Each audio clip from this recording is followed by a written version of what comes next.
Forget what you know about chicken soup. In a large pot, add a drizzle of oil and heat it over medium.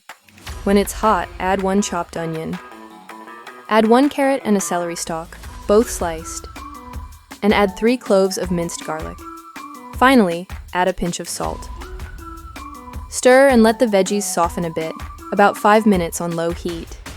Now, pour in the chicken broth. That's what brings all the flavor together. You can find the exact amounts in the description box.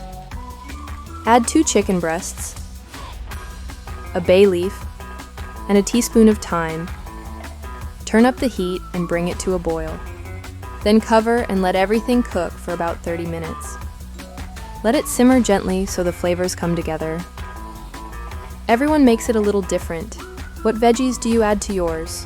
Let me know in the comments. After about 30 minutes, the chicken's ready. Take the chicken out and set it on a plate. Then shred it with 2 forks, just like this. Take your time with this. Shredded chicken gives the soup that perfect texture. Shredding it like this makes every bite full of flavor.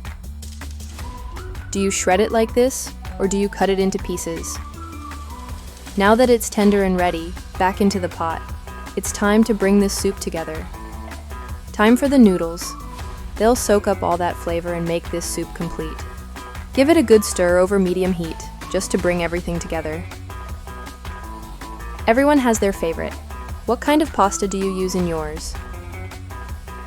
If you love simple homemade recipes, give this one a like and subscribe for more. Give it a taste and add a little more salt if you need to. Let it cook for about 8 to 10 minutes until the pasta's nice and tender. And there you have it, real homemade comfort in a bowl.